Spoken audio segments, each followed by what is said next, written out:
मी कधीच विचारही केला नव्हता की आपलं फॉरेव्हर प्रेम इतकं शॉर्टली आहे. तू कायम म्हणायचास मी आहे ना, मी कुठे जाणार आहे. आणि बघ, आज तू नाही आहेस माझ्यासोबत. सुरुवातीला वाटलं होतं कदाचित माझ्यातच काहीतरी कमी असेल, मीच तुझ्यावर प्रेम करण्यात कमी पडत असेल. पण आता कळतं कधी कधी ना लोक आपल्याला सोडून जातात कारण त्यांना आपल्या आयुष्यात राहायचंच नसतं. सिम्पल आहे रे. आजही मी तुझे मेसेजेस डिलीट केले नाही आहेत कारण ते तिथे अजूनही आहेत आपलं प्रेम जिवंत ठेवण्यासाठी.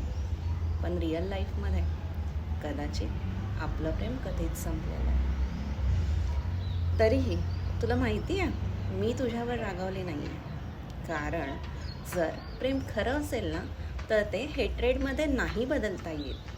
ते बदलतं सायलेंट प्रेयर्समध्ये.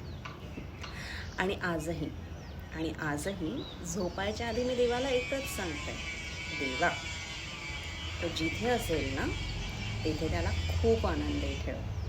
त्याचंच माहील हरवू देऊ नकोस. कदाचित तो आनंद माझ्यासोबत नसेलही, पण तरीही तो आनंदी असणं माझ्यासाठी आजही महत्त्वाचं आहे.